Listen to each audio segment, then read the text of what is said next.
الله من الشيطان الرجيم. بسم الله الرحمن الرحيم. الحمد لله رب العالمين، والصلاة والسلام على سيد المرسلين وعلى آله وصحبه أجمعين. رب اشرح لي صدري ويسر لي أمري واحلل عقدة من لساني يفقه قولي. سبحانك لا علم لنا إلا ما علمتنا إنك أنت العليم الحكيم. ولا حول ولا قوة إلا بالله العلي العظيم. Kitab Pati Faridah, muka surat 9, baris yang ke-8 daripada bawah. Muka surat 9, baris ke-8 daripada bawah.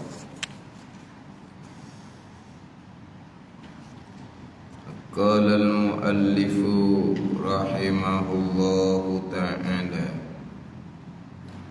wa nafa'ana bi'ulumihi amin. Melantik rusul-rusul dan memperlihat oleh Allah akan zatnya, akan zat Allah. Tajuk dia melantik rusul-rusul. Jadi ra, sin, lam. Beza dengan ra, sin, waw, lam. Ra, sin, waw, lam. Rasulun, seorang rasul. Ra, sin, lam.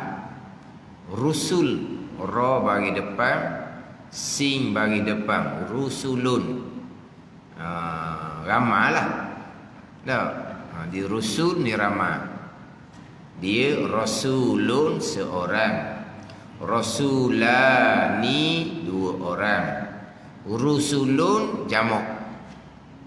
Dia ada mufrad, tasniyah, jamak.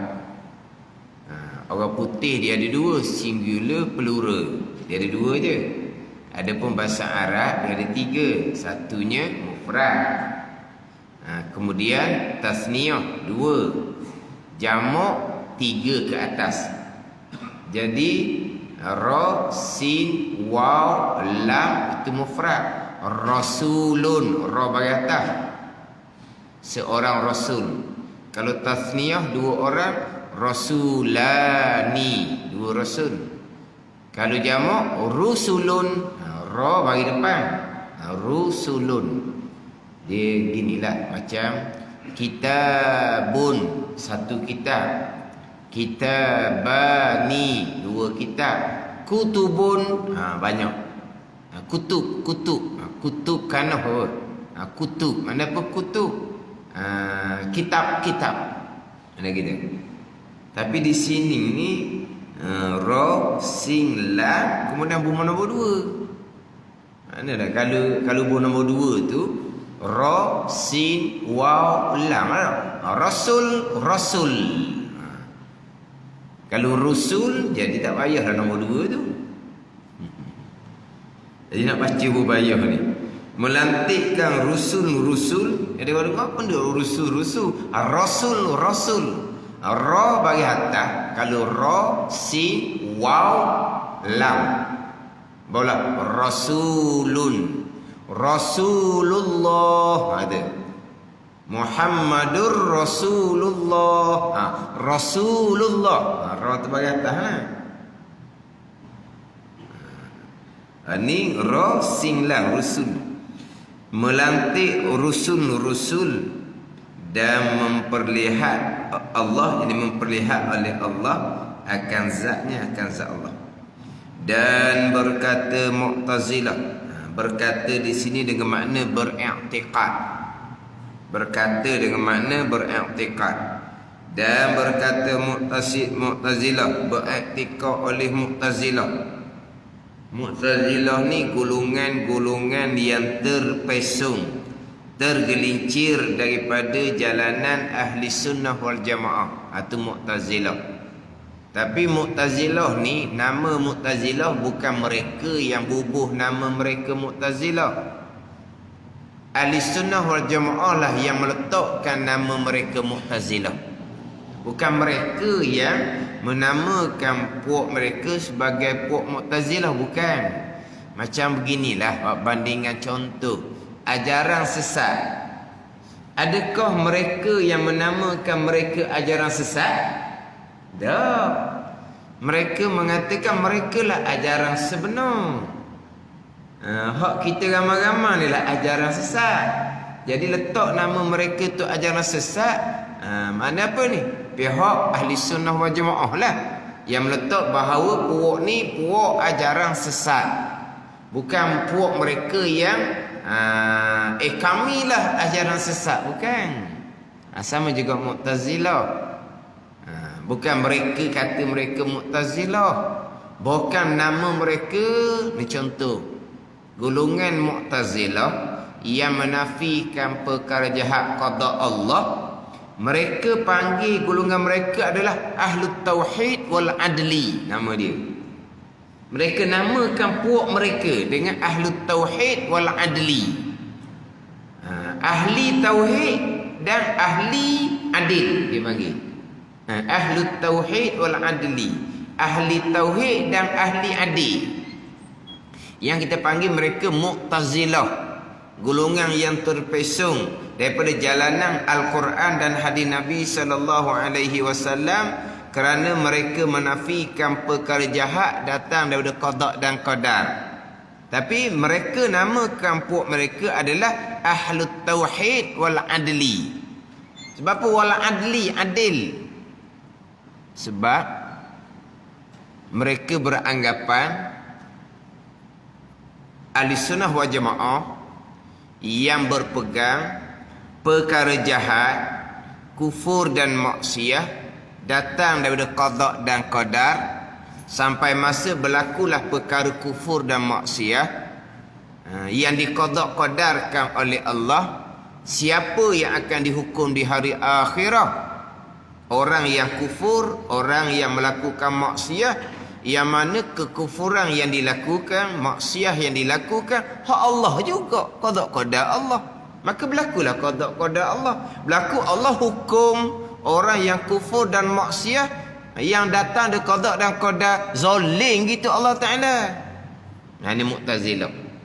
Maka mereka kata hak adilnya perkara jahat bukan qada dan qadar, sendiri pilih, sendiri dihukum, baru adil. Mereka panggil mereka Ahlut Tauhid wal Adli.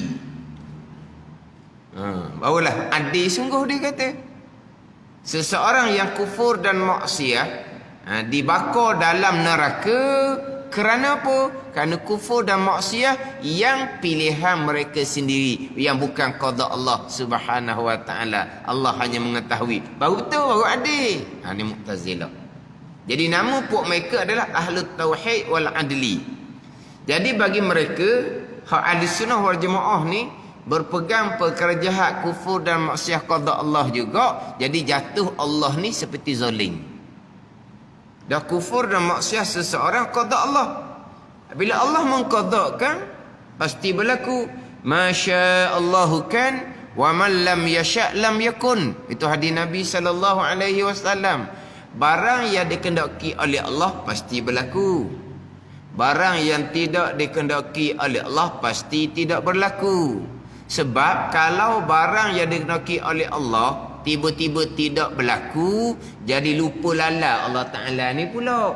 Allah kehendak, tapi sampai masa Allah tak lakukan, jadi lupa lala. Macam kita lah. Kita yang rancang, kita yang atur. Sampai masa kita tak melitah pun. Orang telefon tanya mana ni? Allah tak ingat. Tu apa? Lupa dan lala. Kita yang atur, kita yang susung. Pada masa kita tak mari. Kenapa? Kerana kita lupa lala. Jadi perkara yang Allah Ta'ala tentukan pasti berlaku. Perkara yang Allah Ta'ala tidak tentukan pasti tidak berlaku. Perkara jahat Allah tentukan pasti berlaku. Apabila berlaku perkara jahat yang dilakukan oleh seseorang yang Allah qadakan, sampai masa seseorang itu akan dihukum kerana perbuatan jahat yang qada Allah Subhanahu wa taala. Jadi zalim Allah gitu, nanya Allah buat seumpama tu. Allah yang qadakan kejahatan, berlaku kejahatan, Allah pergi balas neraka pula. Zalim Allah gitu. Maka Mu'tazilah berpegang Allah tidak zalim, maka Allah tidak tentukan perkara jahat. Ni akal Mu'tazilah yang terpesong. Kita ahli sunnah wal jamaah ni pula zoling ni kena faham lah. Zoling ni getah orang pada perkara yang tidak dibenarkan oleh tuan dia. Mana contoh zoling? Ni mata ni milik Allah. Kita tengok benda yang Allah tidak benarkan, zoling lah. Telinga milik Allah. Kita dengar benda yang Tuhan tidak benarkan, zoling lah. Sebab kita getah bukan milik kita. Lidah ni milik Allah. Kita berkata dengan perkataan yang Allah marah, zalim lah. Sebab kita kata milik Allah pada perkara yang Allah marah, zalim lah. Dan sekarang ni Allah kata milik siapa? Milik dia. Dia nak jadikan seseorang tu beriman, syurga kurniaan. Allah nak tentukan seseorang tu kufur maksiat, bunuh neraka, itu keadilan Allah Subhanahu wa taala. Ini kita ahli sunnah. Tak ada timbul zalim. Sebab apa? Sebab Allah kata hak dia. Apa nak zalimnya pula? Hak dia belaka. Manusia ni hak dia. Allah nak retah, nak tentukan jadi baik syurga, kurniaan. Allah nak retah, nak tentukan jadi kufur dan maksiat, bunuh neraka, keadilan. Nanti disebut keadilan tu. Nak tolak Mu'tazilah lah. Mu'tazilah kata adil, perkara jahat bukan qada Allah. Tak, perkara jahat qada Allah, adil lah, hak dia. Pada kita kan dua tu kan kita disebut sama kan. Masuk syurga dengan kurniaan, dimasukkan ke dalam neraka dengan keadilan. Bukan kita sama yang kita disebut. Dimasukkan orang mukmin beramal soleh ke dalam syurga dengan kurniaan, fadli daripada Allah. Dimasukkan orang kafir, orang yang melakukan maksiat ke dalam neraka dengan keadilan Allah. Ni dua ni kekeh semua ni. Dimasukkan ke dalam syurga dengan kurniaan, dimasukkan ke dalam neraka dengan keadilan. Ingat baik ni, dua-dua ayat ni nak tolak Mu'tazilah belaka ni. Dua-dua ayat ni dengan kurniaan, dengan keadilan. Dua-dua ayat ni untuk tolak Mu'tazilah. Mu'tazilah ni orang beriman yang beramal soleh, wajib Allah bubuh syurga. Ahli sunnah tak kurniaan, tak ada wajib atas Allahnya. Orang yang kafir maksiat dimasukkan ke dalam neraka, walaupun kafir maksiat itu qada Allah, itu keadilan Allah, hak dia. Mu'tazilah kata kalaulah sebagaimana akidah ahli sunnah, kufur dan maksiat qada Allah berlaku, kemudian Allah bubuh neraka, itu bukan adil, zalim. Itulah keadilan Allah. Ini kita ahli sunnah. Jadi masuklah syurga dengan kurniaan. Nak tolak Mu'tazilah, Allah Ta'ala masukkan orang mukmin beramal soleh ke dalam syurga, wajib bagi Allah. Dah ada kurniaan, limpah kurnia Allah. Allah kuasa nak memasukkan orang mukmin beramal soleh ke dalam syurga, hak dia. Sebagaimana Allah kuasa nak memasukkan orang kafir yang maksiat ke dalam syurga, hak dia. Harus Allah kuasa. Tapi apa yang Allah Ta'ala lakukan di hari akhirat, sebagaimana apa yang Allah beritahu dalam ayat Al-Quran. Ayat Al-Quran Allah beritahu macam mana orang beriman dan beramal soleh syurga, orang kafir neraka. Jadi itu Allah buat. Orang beriman beramal soleh Allah masukkan dalam syurga, itu kehendak Allah, bukan wajib atas Allah, kurniaan Allah. Orang kafir, orang yang buat maksiat ni, Quran beritahu akan dimasukkan ke dalam neraka. Allah masukkan ke dalam neraka, keadilan Allah. Tapi dari segi kekuasaan Allah, hak dia. Seorang tu beriman dan beramal soleh, Macam mana Allah tidak masukkan ke dalam syurga? Beriman dan beramal soleh mari daripada siapa? Allah Ta'ala kan. Kita ni kok mana? La haula wala quwata illa billahil aliyil azim. Tak ada daya untuk meninggalkan maksiat. Tak ada upaya pada mengerjakan ketaatan. Semuanya daripada Allah Subhanahu wa Ta'ala. Jadi iman dan taat seseorang hak Allah Ta'ala. Allah nak bubuh syurga, hak dia. Allah nak bubuh neraka, hak dia. Harus. Tetapi Allah bubuh ke mana orang beriman dan beramal soleh ni? Tengok Quran beritahu dia macam mana. Jadi Al-Quran beritahu itulah kehendak Allah Subhanahu wa Ta'ala. Allah akan masukkan orang yang beriman dan beramal soleh ke dalam syurga, tapi dengan kurniaan Allah. Itu kehendak Allah. Itu sengaja sekalian Allah. Tak ada wajib-wajib atas Allahnya. Wajiblah Allah balas. Dia buat baik ke dalam syurga. Dia buat baik mari dah siapa? Mari dah Allah sendiri kan? Wajib Allah Ta'ala balas. Wajib Allah Ta'ala balas perkara baik yang Allah sendiri buat. Tak ada wajib-wajibnya.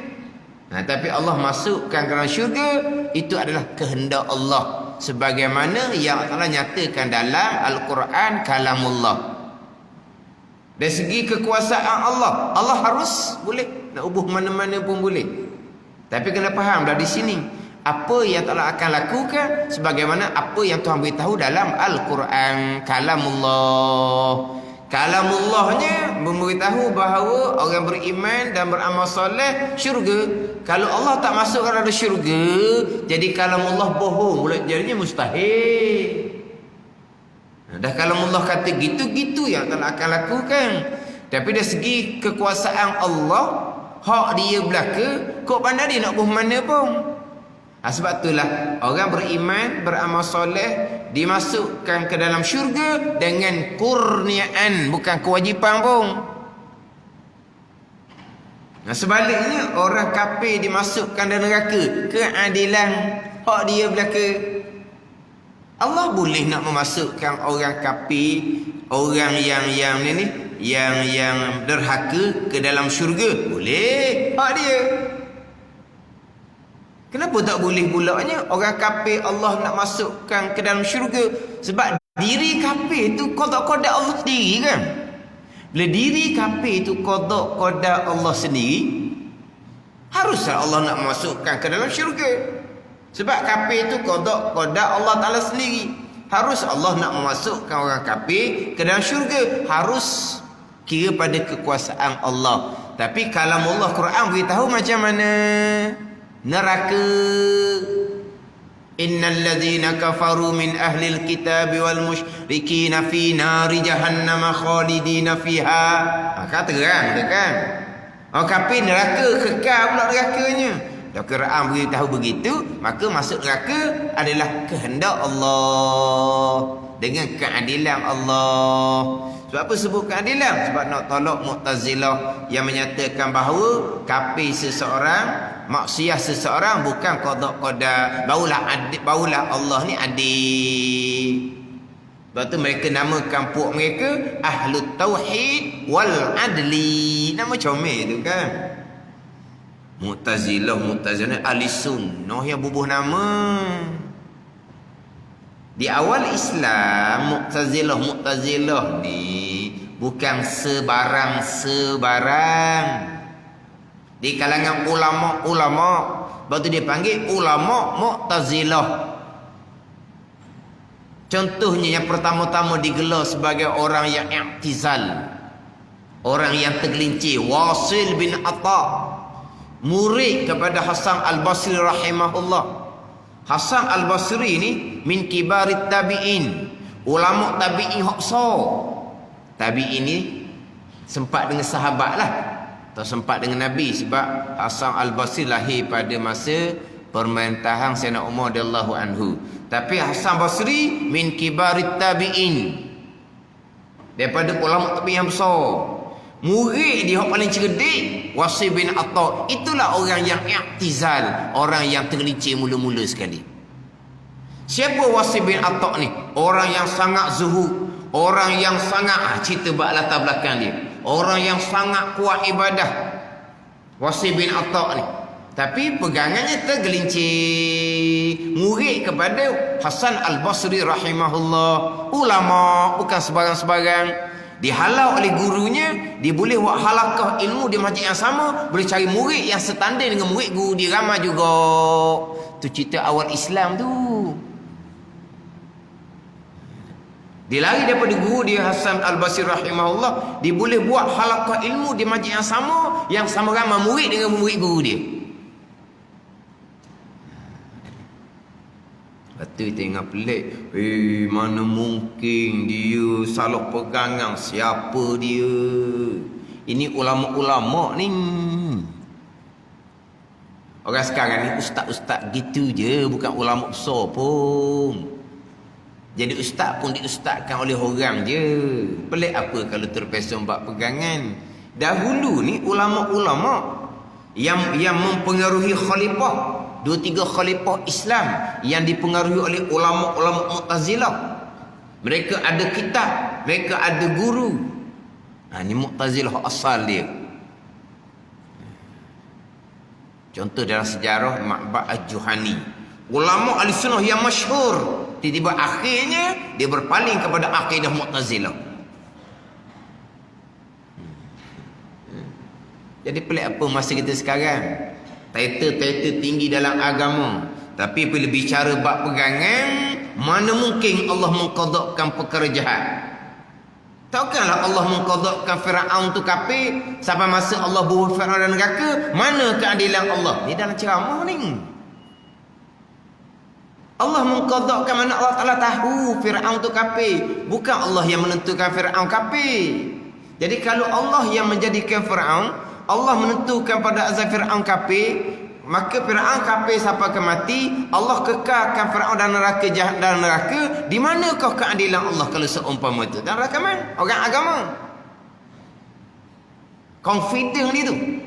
Macam nak perbetul balik pemahaman orang Melayu kita ni. Salah tu pemahaman perkara jahat qada Allah, Allah menentu. Salah tu. Nak betul macam mana? Orang Melayu kita mudah sangat dengar ustaz-ustaz oyak dia kata. Salah tu dia kata. Nak betul macam mana?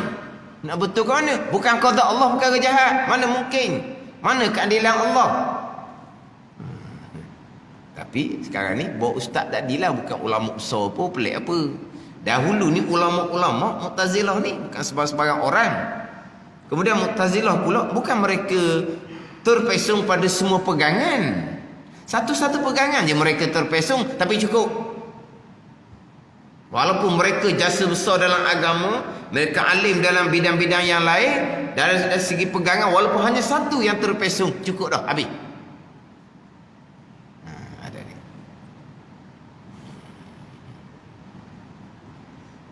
Lepas tu kita macam sebut semua tu lah, kena ambil faham molek satu-satu.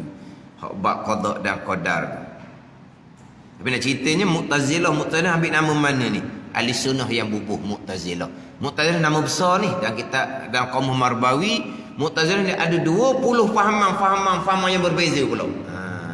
20 fahaman yang berbeza pula. Hak Mu'tazilah ni sendiri. Bukan satu fahaman, tidaklah. Tapi nama besarnya Mu'tazilah. Tadi saya contoh tadi, hak Mu'tazilah yang menafikan kejahat qada Allah. Dinamakan puak mereka Ahlut Tauhid wal Adli. Mengesakan Allah dan adil. Apa makna adil Allah? Allah tidak mengqadakkan perkara jahat, pilihan manusia sendiri. Allah pun balas neraka. Adil Allah sebab perkara jahat yang tak balas bukan datang dari qada Allah. Tu logik akal tu.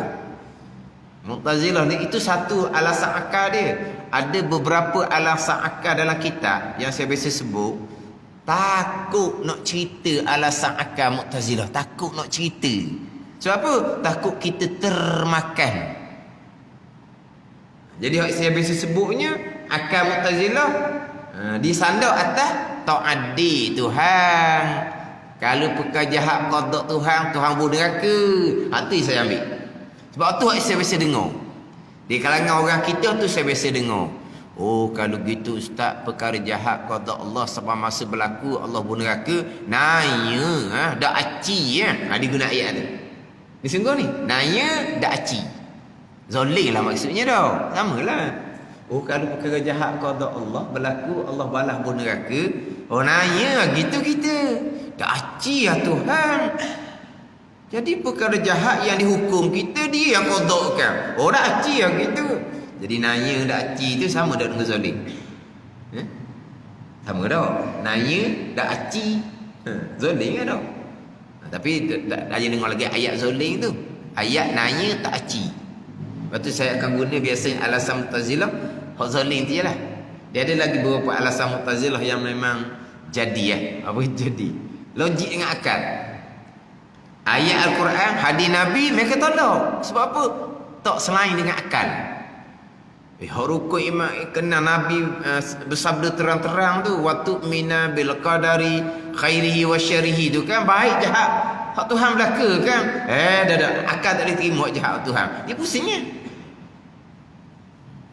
Dan kalau kita buka dah kitab-kitab besar, bukan akal saja Mu'tazilah ni digunakan untuk menafikan perkara qada Allah, bukan didatangkan beberapa ayat Quran sebagai dalil bagi mereka, tapi salah pemahaman mereka, tapi mereka menggunakan ayat Quran juga.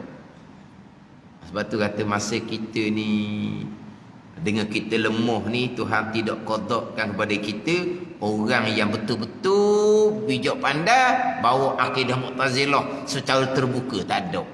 Sebab tadi tu ada yang berlaku-berlaku tu ada lah. Mana secara terbuka memang makan dia lah. Kalau fardu takdir lah, maknanya ulama Mu'tazilah di awal Islam hidup masa kita ni pakai ikut dia belaka lah.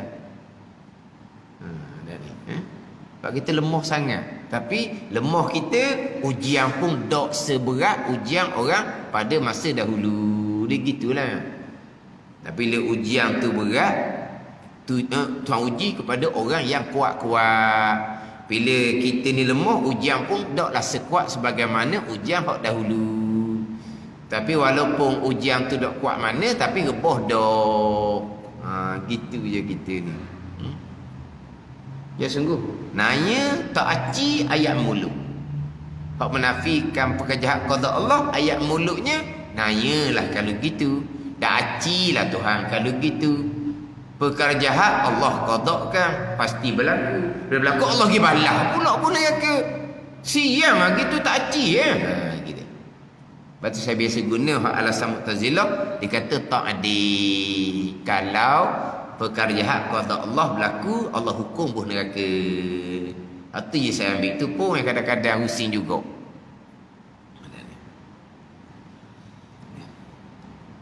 Jadi hak Mu'tazilah dia ada bagai-bagai pahaman Mu'tazilah ni. Hak ni hak Mu'tazilah yang berpegang wajib atas Allah membangkit dan melantikkan Rasul alaihi mussalatu wassalam. Sebab apa wajib membangkit dan melantik Rasul? Sebab melantik membangkit Rasul ni perkara baik. Allah wajib buat perkara baik. Ahli sunnahnya macam mana? Maka yang sebenar kita i'tiqad ahli sunnah wal jamaah harus jua bagi Allah membangkit segala rasul-rasul. Harus Allah bangkit rasul ni semata-mata limpah kurnia Allah untuk memudahkan kita terima agama Allah. Limpah kurnia tak wajib. Allah lantik rasul ni kehendak Allah, sengaja sengeleng Allah. Tanpa Allah utuskan lantik rasul, Allah nak kehendak jadi beriman belaka, beriman belaka juga. Allah lantik rasul di Mekah 13 tahun. Berapa ratus je yang masuk Islam beriman dengan rasul. Hak ramai-ramai ribu-ribuan lagi tu tak terima Nabi SAW sebab peringkat nak bunuh Nabi. Yang tak terima Nabi tu keluarga Nabi, kawan-kawan Nabi, jiran-jiran Nabi.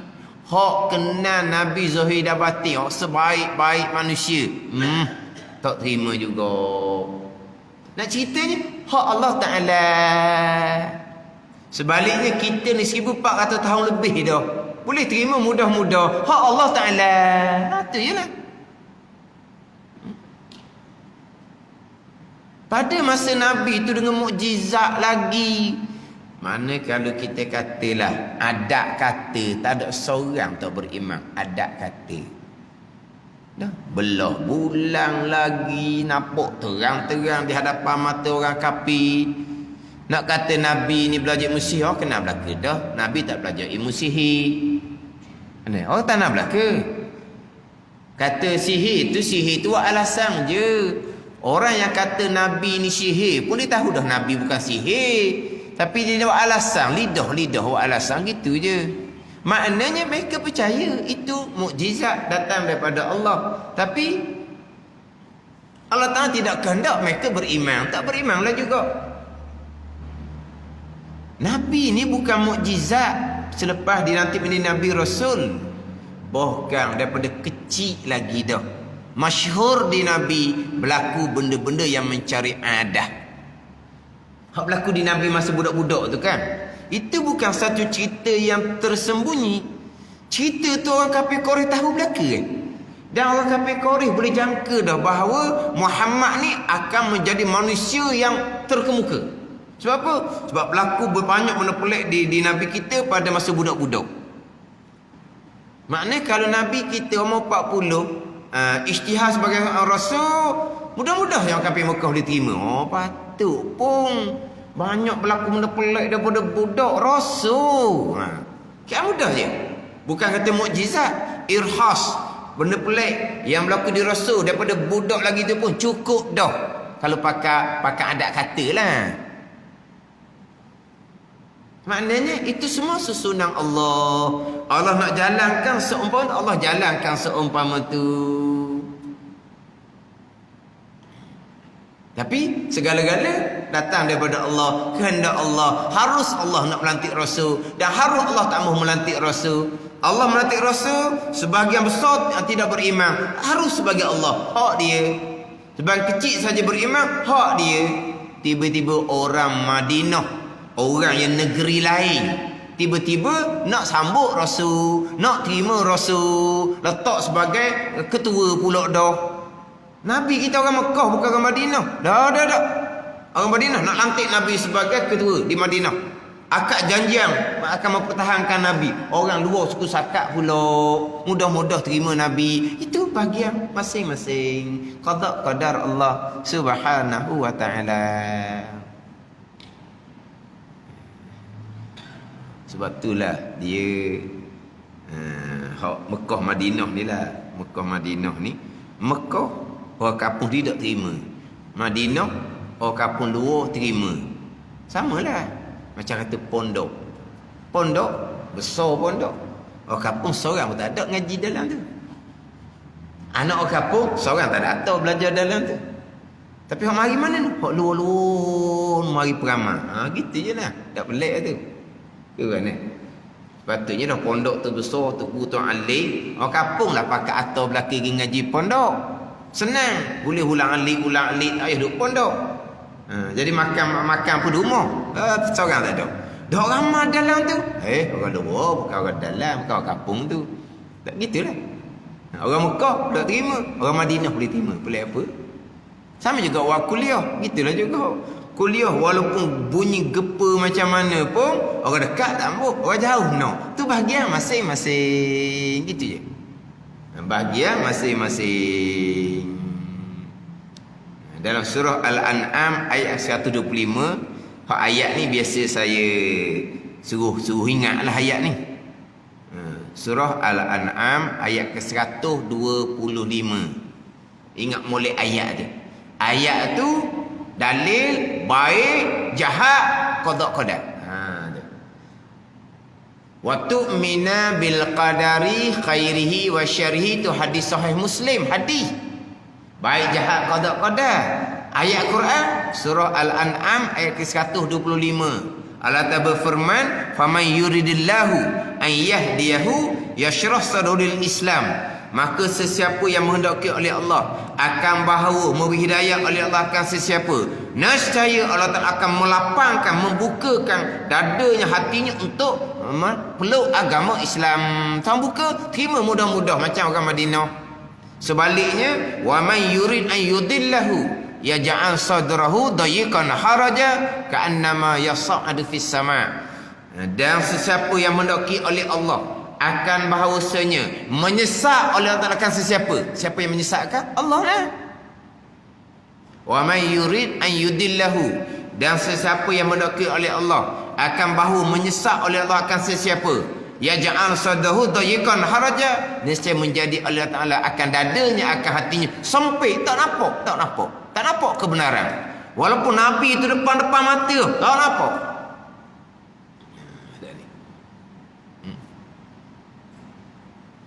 Jadi tak pelik lah. Orang Mekah tak mau terima, orang Madinah terima. Buka pondok, orang kampung tak belajar, orang luar belajar. Kuliah agama, orang kampung tak duli mana, orang luar orang mari nak belajar. Tak pelik benda gitu. Yang kita boleh belajar ni, kita wajib bersyukur pilihan Allah. Bukan hak kita pun hakikinya. Kitanya la haula wala quwata illa billah. Itu je. Tapi tak pelik kata.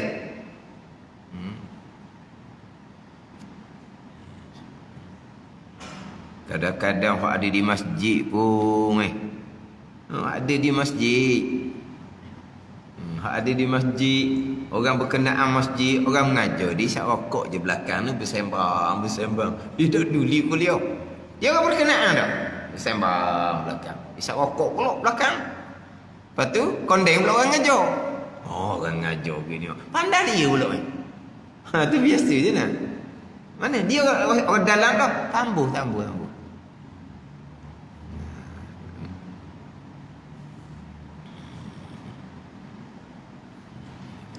Macam Abu Talib itu tak kenal Nabi.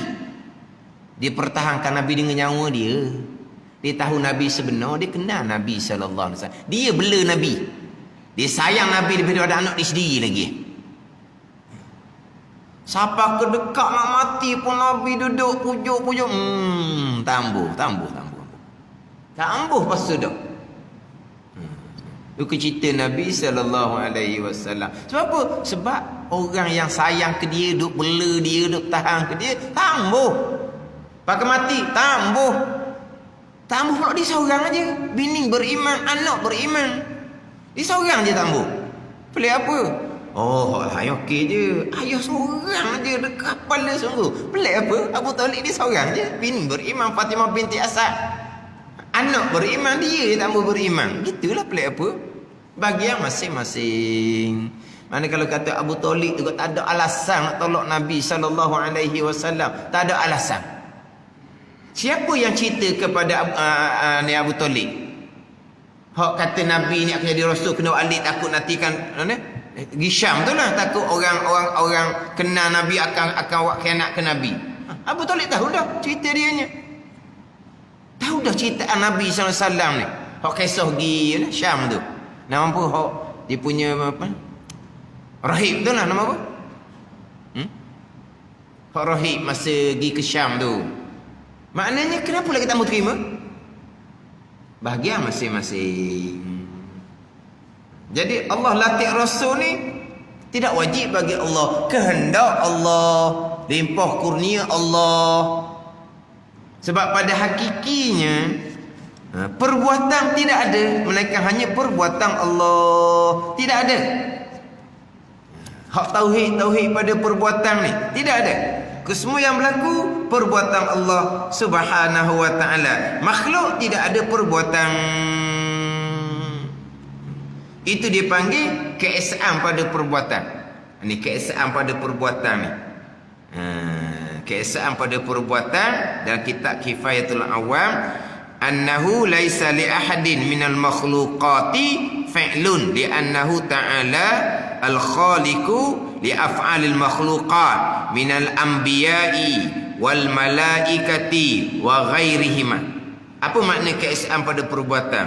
Makna keesaan pada perbuatan ialah bahawasanya tiada bagi satu pun daripada makhluk perbuatan, tidak ada. Kerana sesungguhnya Allah Ta'ala lah yang menjadikan sekalian perbuatan makhluk. Perbuatan makhluk mana Allah jadikan? Perbuatan Nabi-Nabi, perbuatan Allah. Perbuatan malaikat, perbuatan Allah. Bukan perbuatan Nabi, bukan perbuatan malaikat, perbuatan Allah belaka. Hak Allah Ta'ala belaka.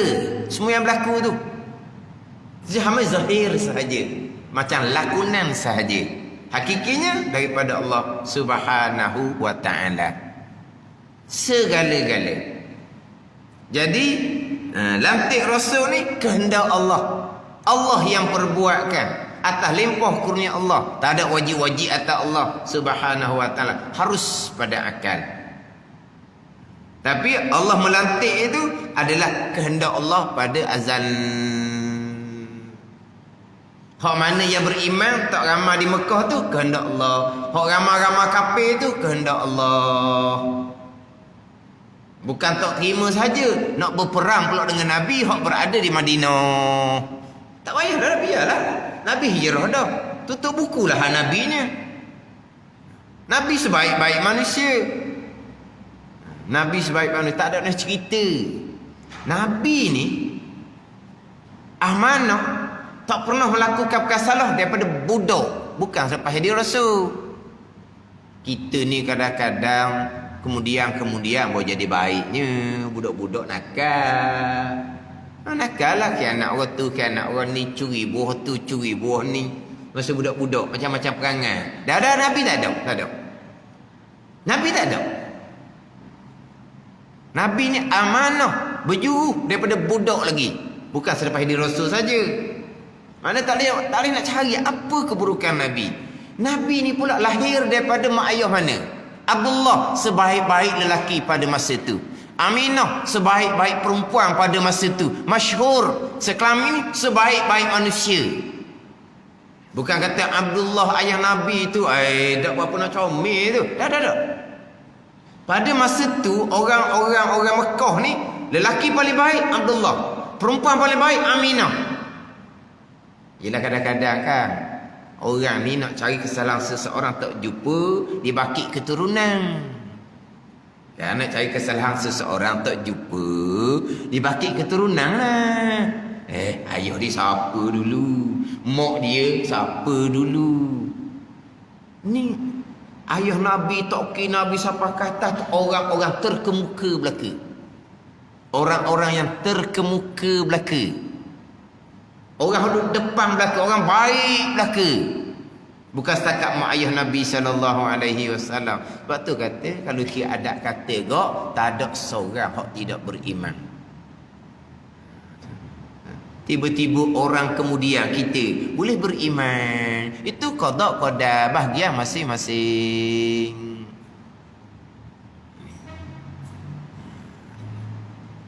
Jadi latih Rasul harus bagi Allah Subhanahu wa Ta'ala limpah kurnia.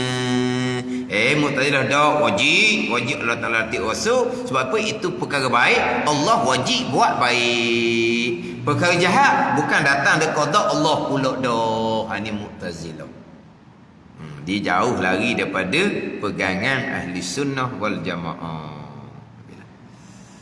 Itu hak melantik Rasul-Rasul. Dan berkata Mu'tazilah tidak memperlihat Allah akan zatnya dalam akhirah. Maka sebenar kita i'tikad harus Allah memperlihatkan zatnya yang maha tinggi bagi orang yang mukminun di dalam akhirah dengan tiada kaifiyah.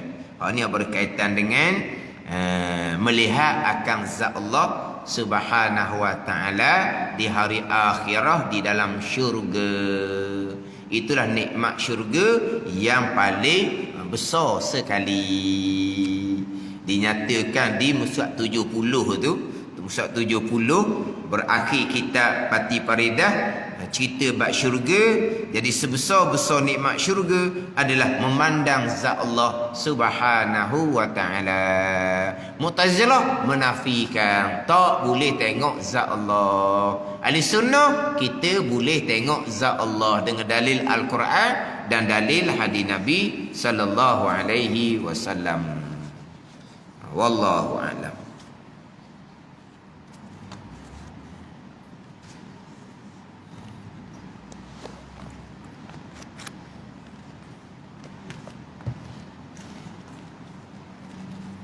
Kitab yang kedua ni lah tauhid juga jadinya. Jadi tauhid dua-dua jadi kita. Sebab kitab yang kedua ni masih lagi Hidayatus Salikin, tajuknya tajuk tauhid, tajuk pegangan. Sebab kitab Hidayatus Salikin ni tauhid, fiqh dan tasawuf. Tapi dimulai dalam kitab Hidayatus Salikin ni bicara bab ilmu. Bicara bab ilmu dahulu dalam kitab Hidayatus Salikin. Maksud bab yang pertama bab akidah, kita masih lagi bicara akidah, barulah pergi kepada fiqh, barulah pergi pada tasawuf. Jadi kita jadi dua ni, jadi tauhid belaka jadi. Jadi tauhid belaka dua-dua sebab masih lagi bicara berkaitan dengan tauhid. Ini kitab Hidayatus Salikin hak cetakan nipis itu. Surat 9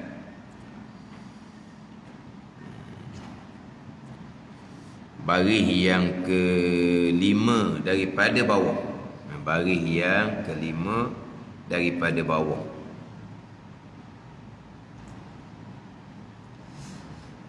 Qala al-muallifu rahimahullahu ta'ala wa nafa'ana bi'ulumihi amin. Dan kedua-dua malaikat itu Munkar wa Nakir, iaitu permulaan fitnah kemudian daripada mati.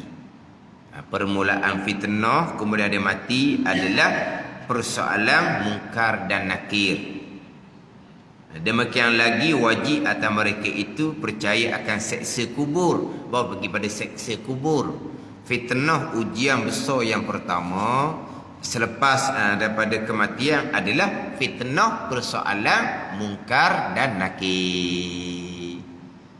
Soalan Munkar dan Nakir yang pertamanya adalah Mar-Rabbuk, siapa Tuhan kamu?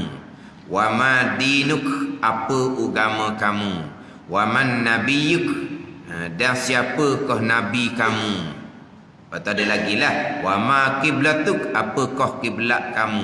Wa man ikhwanuk, siapakah saudara-saudara kamu? Tapi dimulai dengan pertanyaan Mar-Rabbuk, siapa Tuhan kamu? Ni Rabb ni saya duk sebut ulang-ulang. Alhamdulillahi Rabbil Alamin. Allah Rabb, Allah Tuhan bagi sekalian alam, sekalian perkara. Allah Tuhan, hak dia belaka. Apa yang berlaku, perbuatan dia belaka. Itu Rabb. Kita biasa dengar kan, tauhid rububiyah, tauhid uluhiyah. Rabb, ilah. Alhamdulillahi Rabbil Alamin. Allah Rabb. La ilaha illallah, tiada ilah melainkan Allah. Rabb lain makna, ilah lain makna. Rabb Tuhan yang hakiki, ilah al-ma'budu bihaqqin, yang disembah dengan sebenar, yang bersifat dengan istighna dan iftikar. Itu ilah. Jadi Rabb ni adalah Tuhan, hak dia belaka. Rabb ni Tuhan, hak dia belaka. Yang berlaku kesemuanya datang daripada perbuatan Allah Subhanahu wa ta'ala. Itu Rabb, Tuhan. Ini persoalan barzah. Sama juga dengan hak ayat, hak berkaitan dengan orang yang tidak ada ketakutan selepas dia mati. Siapa yang tidak ada ketakutan selepas dia mati? Innal ladzina qalu rabbunallah summa istaqamu fala khaufun alaihim wala hum yahzanun. Fala khaufun alaihim, tak ada ketakutan. Ketika nak mati tak ada ketakutan, tak ada ketakutan. Selepas mati pun tak ada ketakutan. Tak ada duka cita di hari akhirat, tak ada. Fala khaufun alaihim wala hum yahzanun. Siapa yang tidak ada ketakutan? Innal ladzina qalu rabbunallah, mereka yang berkata Tuhan kami Allah. Bukan berkata di mulut. Di mulut ni alhamdulillahi rabbil alamin belaka. Mereka yang mereka yang mengesakan Allah. Dalam kitab Penawar Bagi Hati, rabbunallah yakni mengesakan Allah pada perbuatan. Summastaqamu, kemudian istiqamah atas taat zahir dan batin. Tapi dimulai dengan Rabbunallah, boleh pergi kepada summastaqamu, kemudian istiqamah atas taat zahir dan taat batin. Barulah fala khaufun alaihim, tak ada ketakutan. Di ayat yang lain pula Allah Ta'ala berfirman, innal ladzina qalu rabbunallah summastaqamu tatanazzalu alaihimul malaikatu alla takhafu wa la tahzanu wa abshiru bil jannati allati kuntum bihi tu'adun. Sesungguhnya mereka yang berkata Tuhan kami Allah, dan istiqamah atas ketaatan zahir dan batin, turun oleh malaikat, dan mereka pun berkata kepada mereka, jangan kamu takut dan jangan kamu dukacita, dan bergembiralah kamu dengan syurga yang dijanjikan bagi kamu. Siapa ni? Rabbunallah summastaqamu. Sebelum kita nak bicara istiqamah taat zahir batin pekah tasawuf, Rabbunallah tu dulu. Mengesakan Allah sebagai Rabb, Tuhan, hak dia belaka segala-gala perkara. Walaupun kita ahli sunnah wal jemaah wajib berpegang, kita ada pilihan, kita ada perbuatan. Pilihan dan perbuatan kita, perbuatan Allah juga, qada juganya. Dan kalau gitu tak ada agama satu kita, dan ada pun lagi hak Tuhan belaka. Tak ada lah bahagian kitanya. Terdetik di hati pun Allah buat, bukan kita buat. Berkelip mata pun Allah buat, bukan kita buat. Bergerak nadi pun Allah buat, bukan kita buat. Tapi bergerak nadi memang kita tak buat tau. Kita buat bergerak nadi. Kalau berkelip mata kita buat, zahir kita buat lah berkelip mata tu. Kita berkelip mata kita buat, dah Allah buat pakai tu. Semua perbuatan Allah tu sahaja pegangan.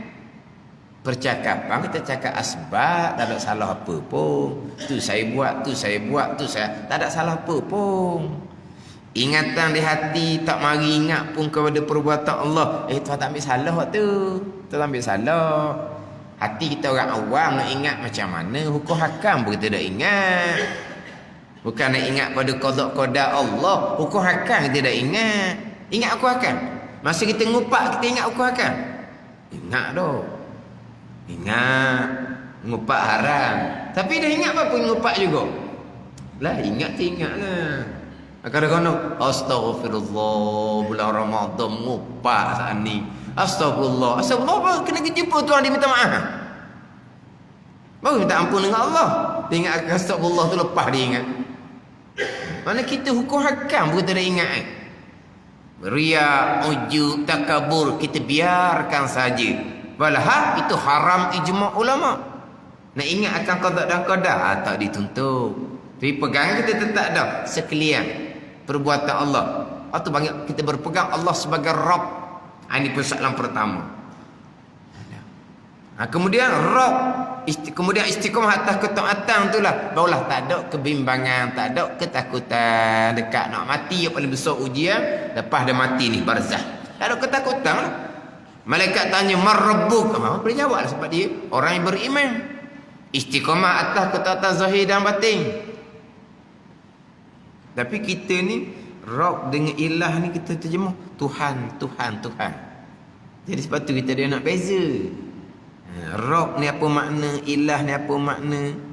Dia Rabb ni Tuhan yang hakiki, yang menjadikan, yang mencipta, yang memiliki, yang mempunyai, yang segala-gala, yang mendukung, yang menyara. Dia Rabb. Tarbiyah, mendidik tu Rabb tu. Di mana dia banyak Rabb ni. Jadi segala-gala hak dia belaka. Rabbil alamin. Kemudian ayatnya pula dalam Fatihah, iyyaka na'budu wa iyyaka nasta'in, akan dikaya Allah. Ni kami yang sembah, Tuhan kata kami pula sembah, maka wajib berpegang. Kami ada pilihan, kami ada perbuatan, tapi pilihan dan perbuatan kami tetap duduk di bawah alhamdulillahirabbil alamin. Dah kata je. Jadi situ tu macam berlawang tu. Yang pertama alhamdulillahirabbil alamin. Kemudian iyyaka na'budu wa iyyaka nasta'in. Alhamdulillahirabbil alamin. Allah Rabb, semua tu marbuk. yang dimiliki oleh Allah, yang direntah, yang diatur, yang Allah Ta'ala belaka. Tiba-tiba kami pula dah sembah. Tak ada kami sembah dah, Allah yang buat. Kami yang minta pertolongan, tak ada kami dah, Allah yang buat. Jadi tiba-tiba iyyaka na'budu wa iyyaka nasta'in akan dikau kami yang sembah, akan dikau kami yang minta pertolongan.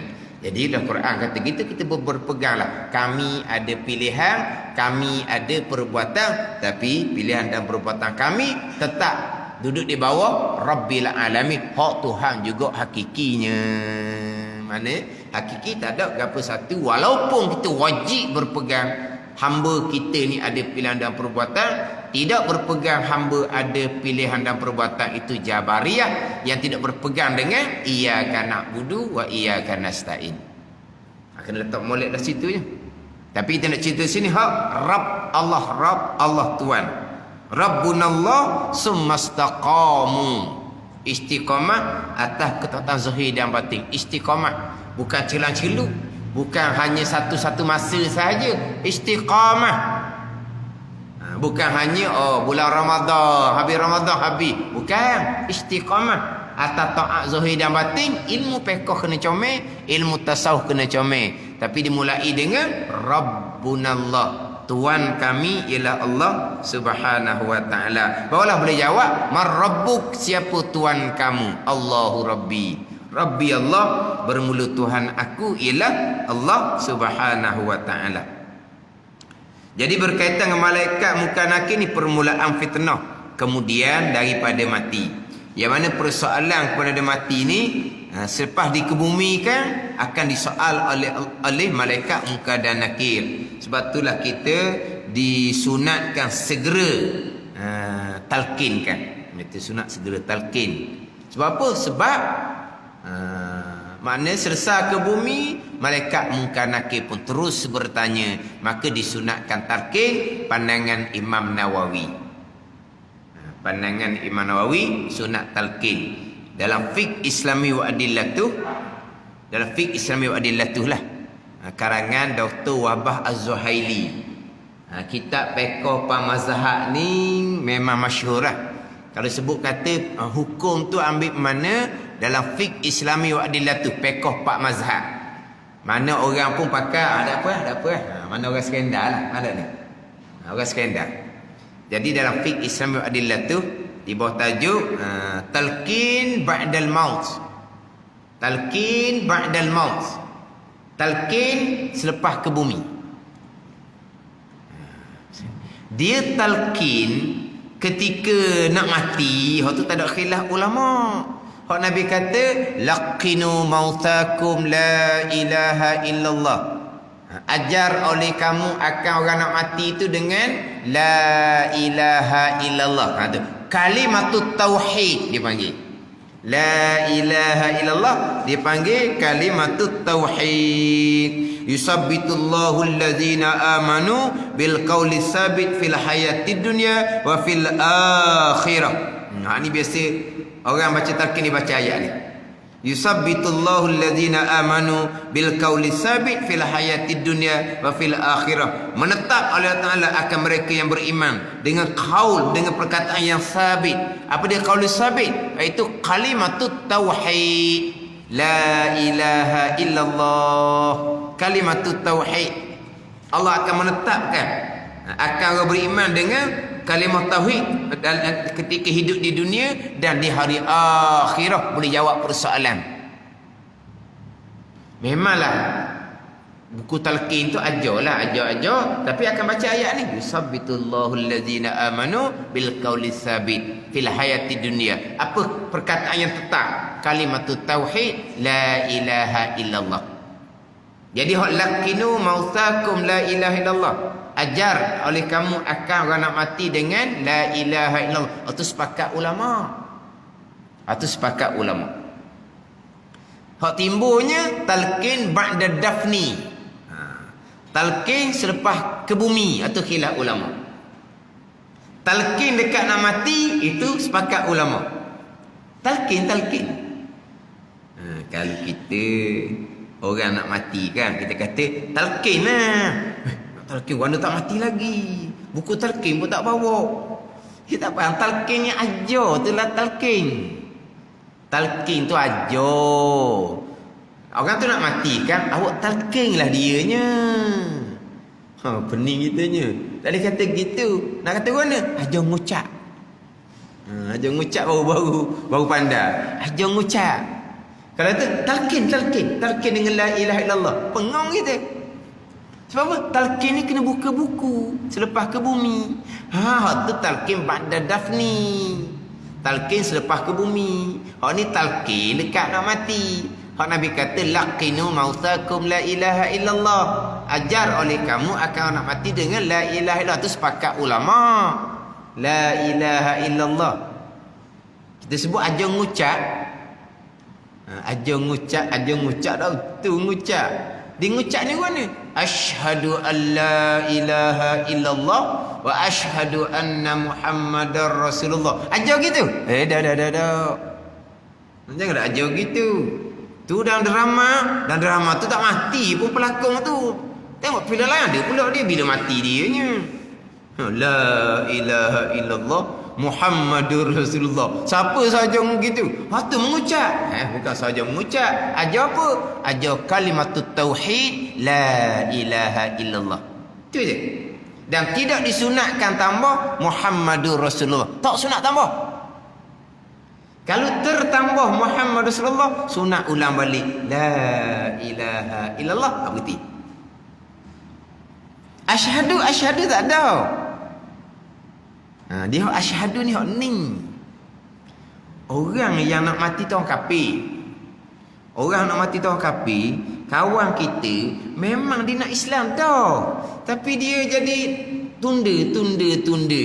Nak masuk Islam, nanti dululah. Maknanya nak ke Islam.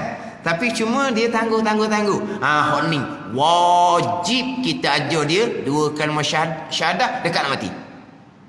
Orang yang kita harap dia masuk Islam. Sebab dia memang nak dah ke Islam, cuma dia masih lagi ada takut ke nanti semula nazak dianya. Wajib kita ajar dia asyhadu alla ilaha illallah wa asyhadu anna Muhammadar Rasulullah. Mudah-mudahan dia mengucap, dia mati dalam Islam.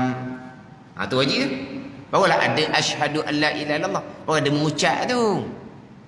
Orang Islam dah ni la ilaha illallah je lah.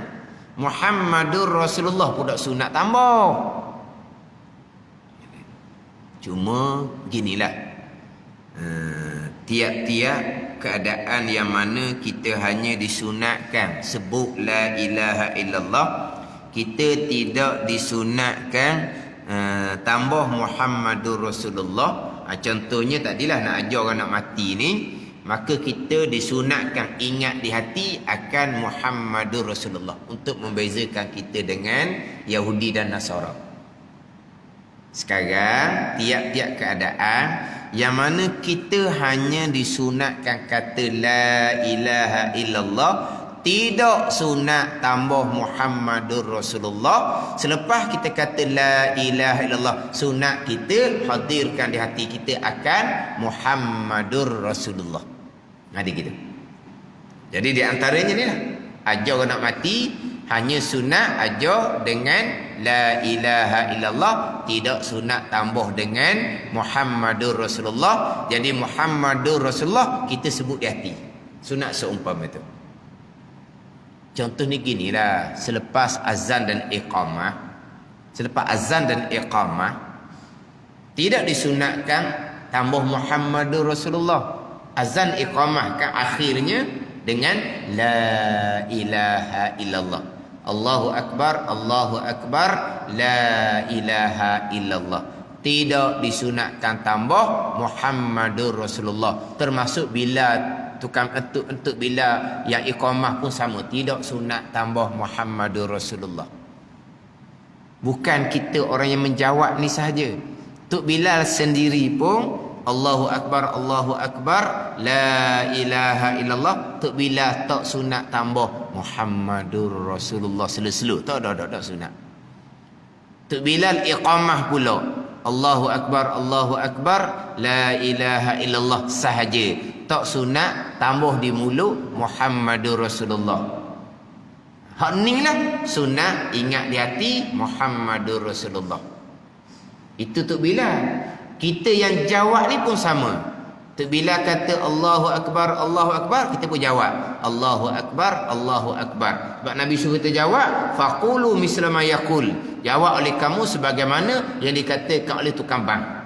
Tukang bang kata Allahu Akbar, Allahu Akbar, kita pun jawab Allahu Akbar, Allahu Akbar, la ilaha illallah, kita pun jawab la ilaha illallah.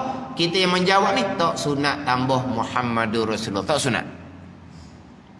Ni kadang-kadang bunyi di speaker Tok Bilal, Allahu Akbar, Allahu Akbar, la ilaha illallah. Lepas tu bunyi selu-selu di speaker Muhammadur Rasulullah, tak sunat. Tak sunat. Tok Bilal lepas habis azan, Tok Bilal lepas habis iqamah, sunat selawat atas Nabi sallallahu alaihi wasallam, barulah baca doa. Lepas kata la ilaha illallah, tak sunat tambah Muhammadur Rasulullah. Tok Bilal yang bang yang iqamah, sunat selawat atas Nabi sekali, barulah angkat tangan untuk berdoa. Allahumma rabba hadhihi da'wati tammah. Tapi sebelum doa sunat selawat selepas kata la ilaha illallah. Itu hak Nabi perintah. Kita tak sunat tambah Muhammadur Rasulullah, kita tambah. Nabi suruh selawat, kita tak selawat. Hak orang nak suruh dibuat, hak orang nak suruh dibuat, orang suruh tak buat. Orang apa? Degilah orang panggil. Hak orang tak suruh buat sangat, hak orang suruh tak buat. Tak panggil degi. Degi pokok orang panggil gitu. Kau mesti nak sebut degi pokok. Saya budak-budak dulu kalau sebut kata degi pokok kan. Pokok daun ke apa tak tahulah, tapi degi pokok lah. Degi lah. Tak sunat tambah Muhammadur Rasulullah, pergi tambah. Tak sunat tambah tak berdosa, tapi tak sunat. Tepat tu Nabi suruh kata apa tepat tu? Nabi suruh selawat, tak buat. Kan pelik tu kan? Selawat. Sama kita yang menjawab ni. Kita jawab Allahu Akbar, Allahu Akbar, kita pun jawab Allahu Akbar, Allahu Akbar. La ilaha illallah, kita pun jawab la ilaha illallah. Kita pun selawat sekali, barulah kita pun berdoa. Sama juga. Tak sunat tambah Muhammadur Rasulullah. Hak tak sunat tambah Muhammadur Rasulullah ni lah sunat kita ingat di hati akan Muhammadur Rasulullah. Cuma tak sunat kata di mulut.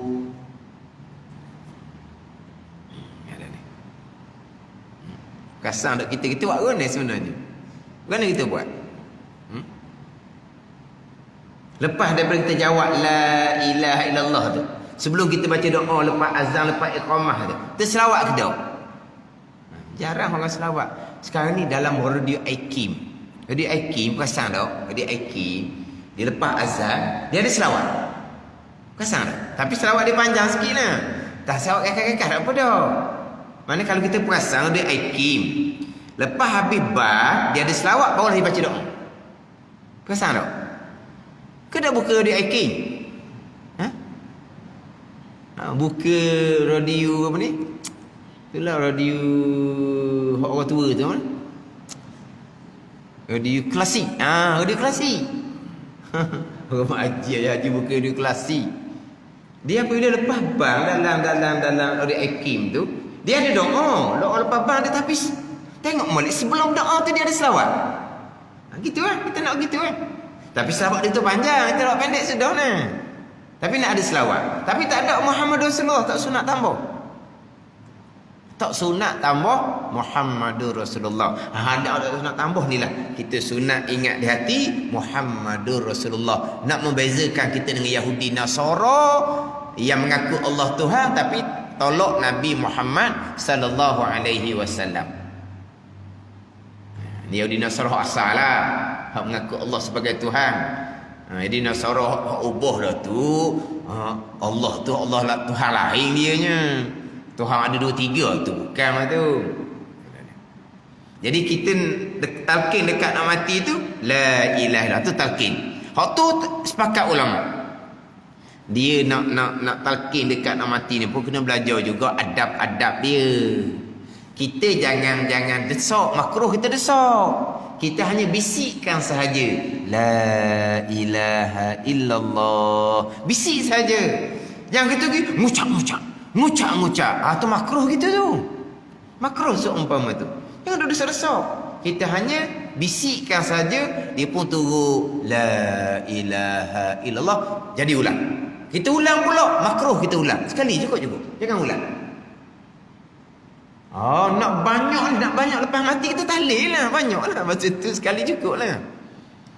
Kemudian sekali ni, lama dah ni. Lepas tu dia senyap. Ajar semula. Dah. Akhir kalam dah tu. Selagi dah cakap, jangan tak ajar. Cukup. Lama dah ni. Dia la ilaha illallah. Dah. Jangan ulang. Ada ni. Dia pun bercakap. Barulah kita ni ajar semula. Ulang balik. Sebab dia cakap kita nak. Sebagaimana Nabi kata, man kana akhiru kalamihi la ilaha illallah dakhala jannah. Siapa yang akhir kalamnya dengan la ilaha illallah, nescaya masuk syurga. Sekarang ni akhir kalam dia la ilaha illallah. Kemudian dia senyap. Apa? Tak ajar. Sebab dia akhir kalam dah tu. Dia bercakap barulah. Jadi kalam lain dah, perkataan lain dah. Kita nak akhir kalam pula, kita ajar balik dengan la ilaha illallah. Ajar ni makna apa? Kita sebut di telinga dia. Bukan kita suruh dia kata. Jangan, tu makruh.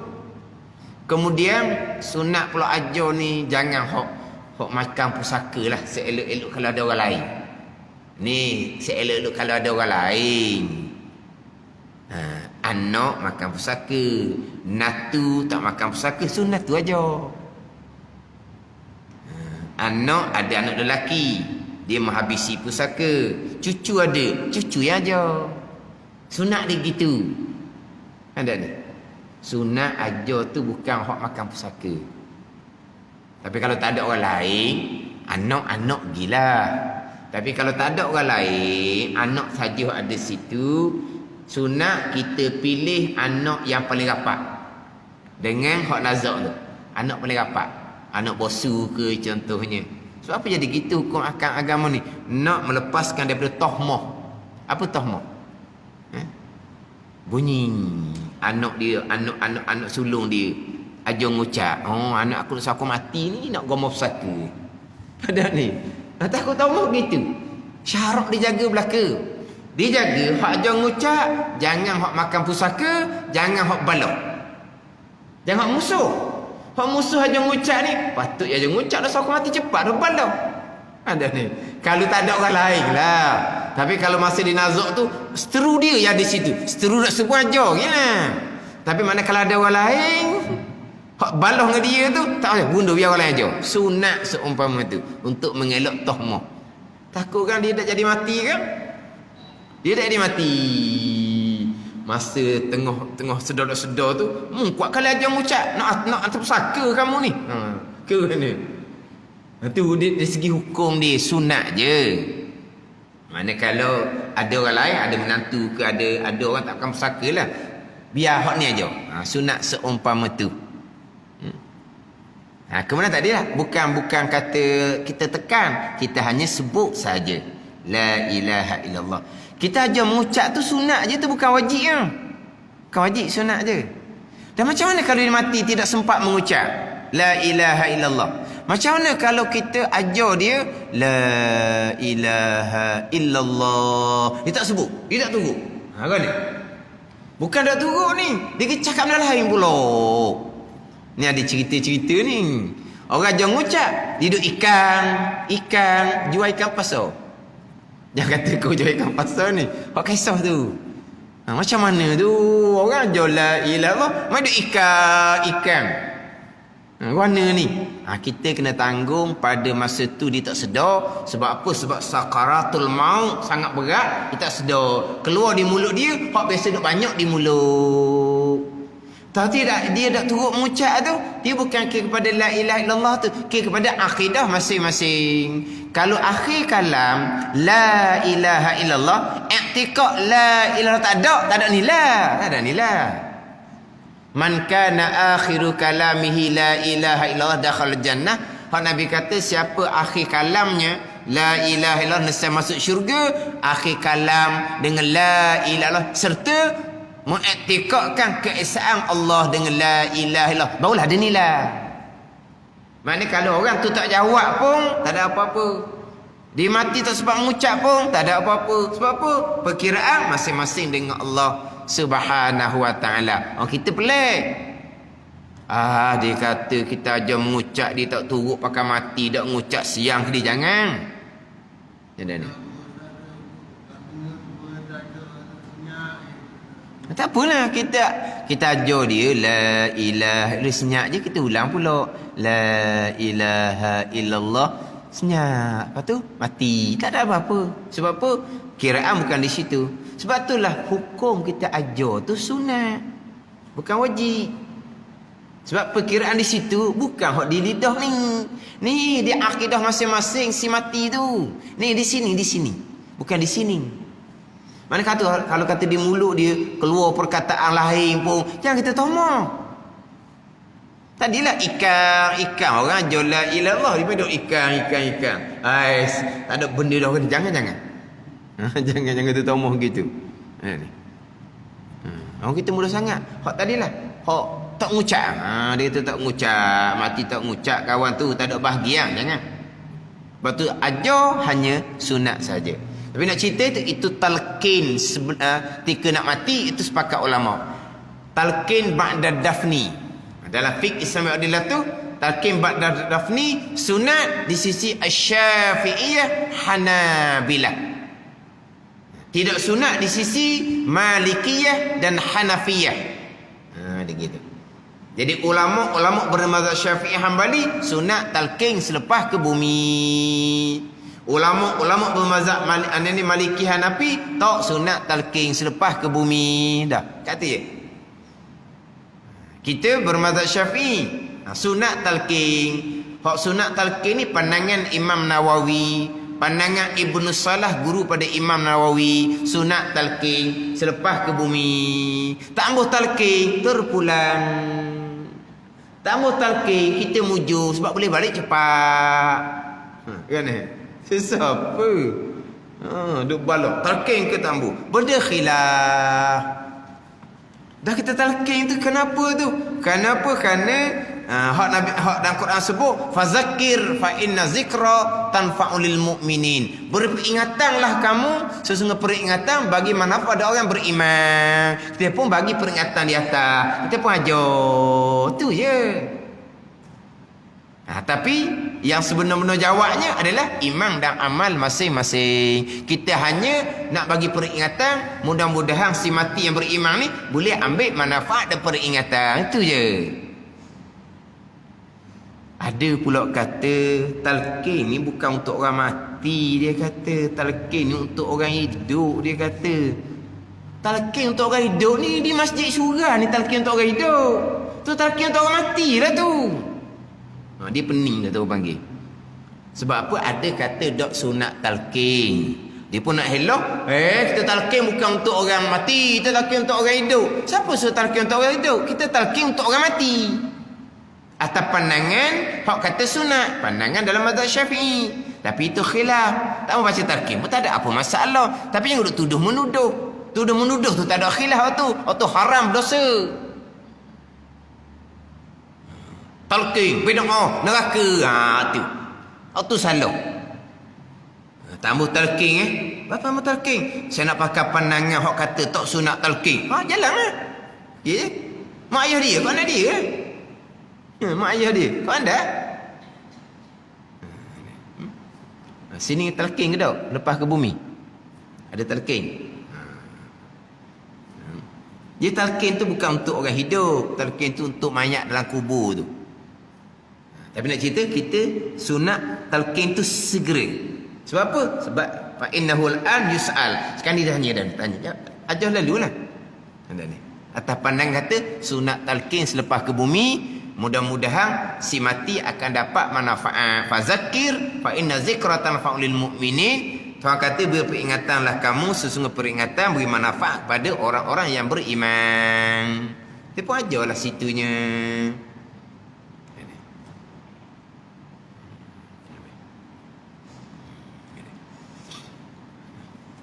Jadi hak permulaan fitnahnya adalah persoalan mungkar dan nakir. Itu permulaan fitnah selepas daripada mati.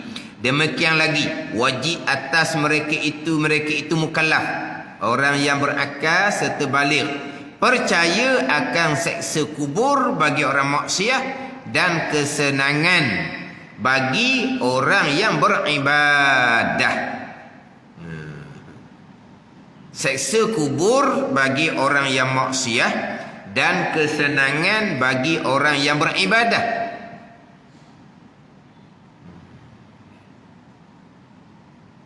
Depan ni ada ni. Dan bahawa sekalian itu benar, maka jikalau menseksa Allah Ta'ala akan orang yang bermaksiat, maka iaitu dengan adilnya. Dan jikalau memberi kesenangan Allah Ta'ala akan hamba yang berbuat taat, maka itu dengan anugerahnya, kurniaan fadli Allah. Ada yang ada seksa keadilan, beri kesenangan di alam barzah bagi hamba yang buat taat, anugerah. Nah, anugerah. Apa anugerah? Kurniaan fadli Allah. Ada sebut tadi. Seksa keadilan Allah,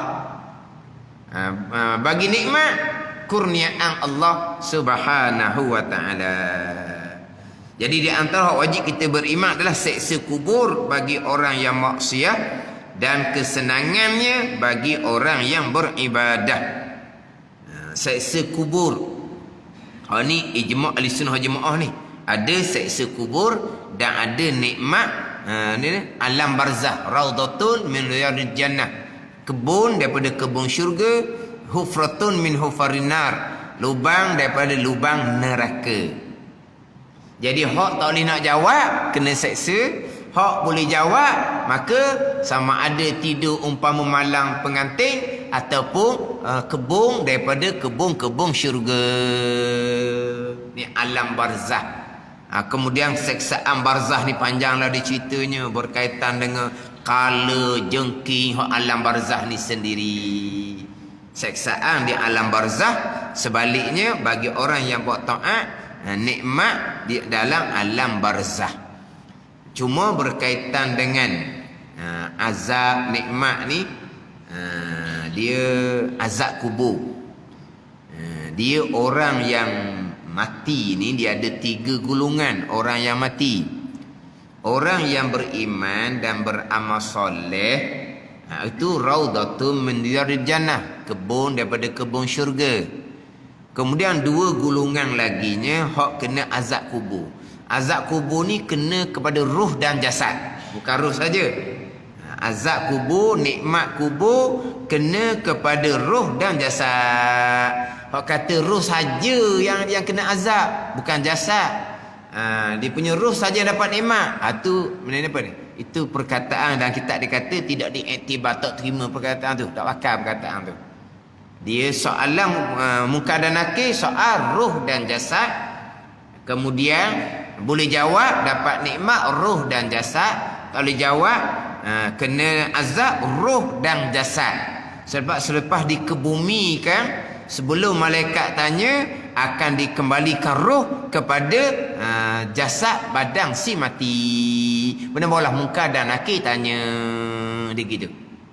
Bukan tanya hanya roh saja, bukan nikmat ataupun azab barzah roh saja, bukan, roh dan jasad. Kemudian hak berkaitan dengan orang yang diazabkan, dia ada 2 golongan. Satunya azab yang berkekalan, satunya azab yang tidak berkekalan. Azab yang berkekalan ni orang kafir dengan munafik. Orang kafir dengan munafik, azab barzahnya berkekalan sampai ke mahsyar, sampailah ke kekal neraka selama-lamanya. Orang mati kafir, orang mati munafik, azab yang berkekalan selama-lamanya. Dia mati kafir ni, hak sembah berhala tu terang-terang lah. Termasuk mati kafir ni orang beriman, tapi amalnya tidak ada. Dekat nak mati cabut iman, mati kafir waliyazabillah, seksaan yang berkekalan. Alam barzah seksaan, mahsyar seksaan, neraka kekal selama-lamanya.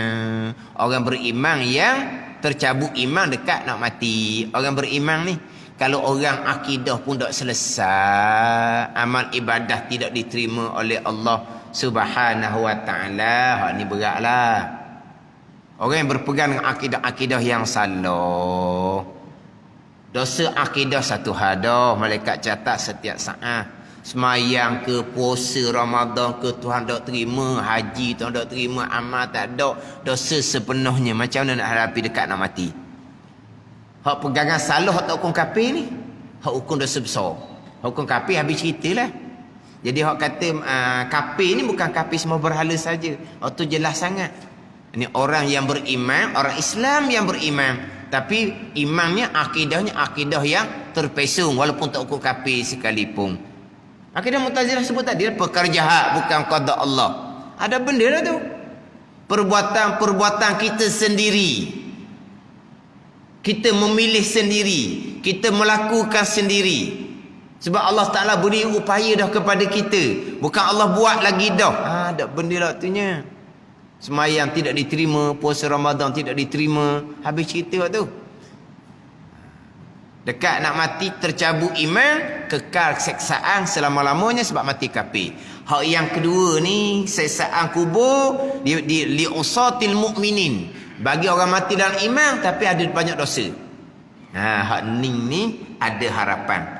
Yang mana terkadang seksaan itu akan jadi ringan. Akhirnya diangkat oleh Allah Subhanahu wa taala. Ringan ni mari mana ni? Ringan ni mari daripada amal ibadah yang dihantar oleh anak cucu. Pahala-pahala datang dari sedekah jariah kita pada masa hidup. Ada ni. Jadi anak cucu buat amal ibadah. Kemudian sedekah jariah kita masa hidup. Pahala dosa tak mari dah. Pak mati dah. Tapi pahala berpanjangan. Lebih pahala daripada dosa. Maka azab diringan. Akhir diangkat oleh Allah Subhanahu wa taala. Dan juga doa daripada anak-anak, doa daripada orang-orang yang soleh yang diperkenankan oleh Allah. Orang soleh doa keampunan. Orang soleh doa keampunan untuk sekalian orang Islam lelaki, Islam perempuan, mukmin lelaki, mukmin perempuan, al-ahya'i minhum wal amwat, yang hidup di kalangan mereka dan yang mati di kalangan mereka. Jadi istighfar, doa keampunan orang soleh, Tuhan terima. Maka Tuhan pun ampunlah dosa orang yang mati dah tu. Maka diangkat ke seksaan dianya. Mana orang yang mati dalam iman masih lagi ada harapan. Diringankan seksaan dan diangkatkan seksaan. Ini bulan Ramadan ni. Bulan Ramadan ni bulan yang mana kita bermewah-mewah dengan pahala. Mudah-mudahan betul-betul kita bermewah dengan pahala. Mak ayah kita, tok nenek kita pun akan bermewah-mewah dengan pahala juga. Nak bermewah-mewah dengan pahala pada masa bulan Ramadan ni cukup syarat akidah comel, amalan dengan ilmu, hati ikhlas tika wa amal. Barulah boleh pahala, barulah bermewah-mewah dengan pahala gandaan di bulan Ramadan. Tapi nak buat amal ibadat bulan Ramadan, ilmu akidah tak belajar, tak peduli. Ilmu fiqh zahir pun tak belajar, ilmu bab hati pun tak belajar. Nak pahala kok mana? Jadi apabila diterima oleh Allah akidah betul, amal zahir batin pun betul, bulan Ramadan berganda-ganda pahala, bermewah dengan pahala. Hak mak ayah yang meninggal, tok nenek pun sama-sama akan bermewah-mewah dengan pahala. Dosa tak siapa dah, pahala yang siapa. Mana kalau kena seksa, dia akan diringan.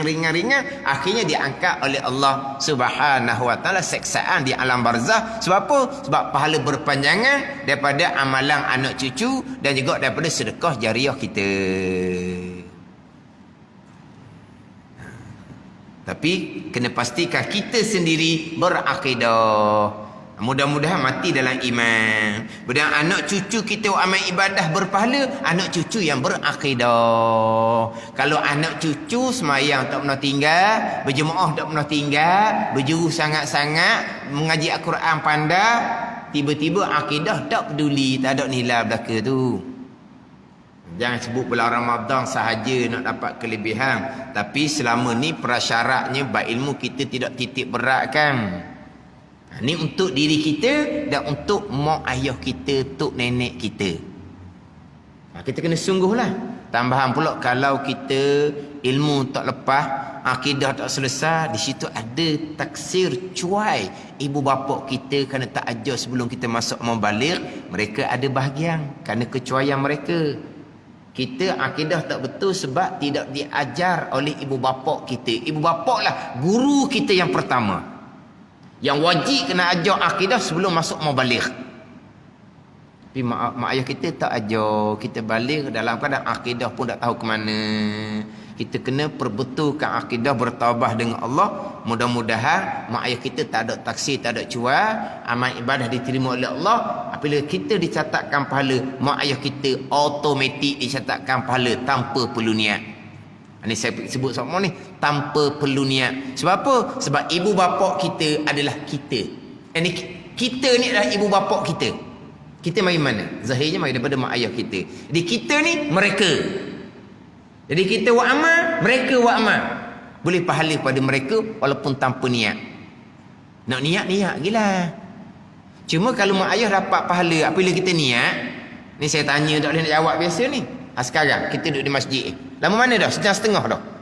Niat iktikaf, belajar ilmu agama, pahala mudah-mudahan. Niat dah pahala pada mak ayah? Niat dah. Oh, baru nak niat ni, baru nak niat. Baru nak niat. Daripada pagi tadi lagi. Semayang subuh berjemaah.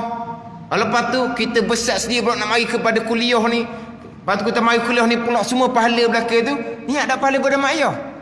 Dah niat. Lepas tu bila pahala mak ayah kita nak boleh pahala? Kalau nak tunggu kita niat? Dah. Tak syarat niat. Tak syarat niat.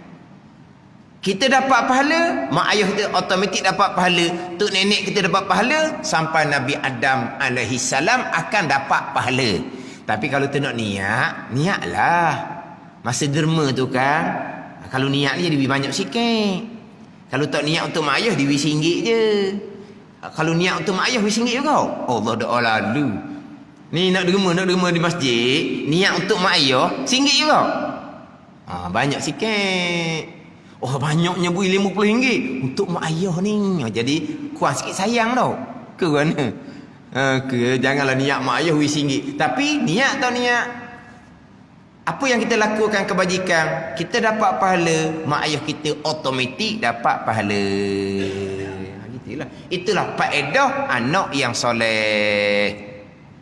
Mudah-mudahan maknanya kita amalan kita diterima oleh Allah, mak ayah kita pun di alam barzah dapat raudhatun min riyadil jannah, kebun daripada kebun syurga. Janji sama-sama ada iman, janji sama-sama ada akidah. Kalau seseorang mati tanpa akidah, anak soleh 10 orang pun, sedekah jariah 10 hotel masjid pun tidak ada manfaat. Kalau seseorang mati dan kadang kufur kepada Allah, kekal seksaan selama-lama di alam barzah, mahsyar, dan kekal seksaan selama-lamanya dalam neraka Allah. Wal-iyazabillah. Dan bahawa sekalian itu benar, maka jika menyiksa Allah Ta'ala akan orang yang berbuat maksiat, maka itu dengan adilnya. Wallahu a'lam. Bismillahirrahmanirrahim. Alhamdulillahi Rabbil Alamin. Wassalatu wassalamu ala sayyidil mursalin wa ala alihi wa sahbihi ajma'in. Allahumma aftah alaina futuhal arifin.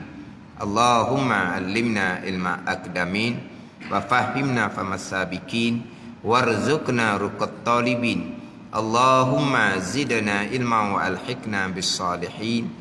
Wa sallallahu ala sayyidina Muhammadin wa ala alihi wa sahbihi wa sallam. Walhamdulillahi rabbil alamin.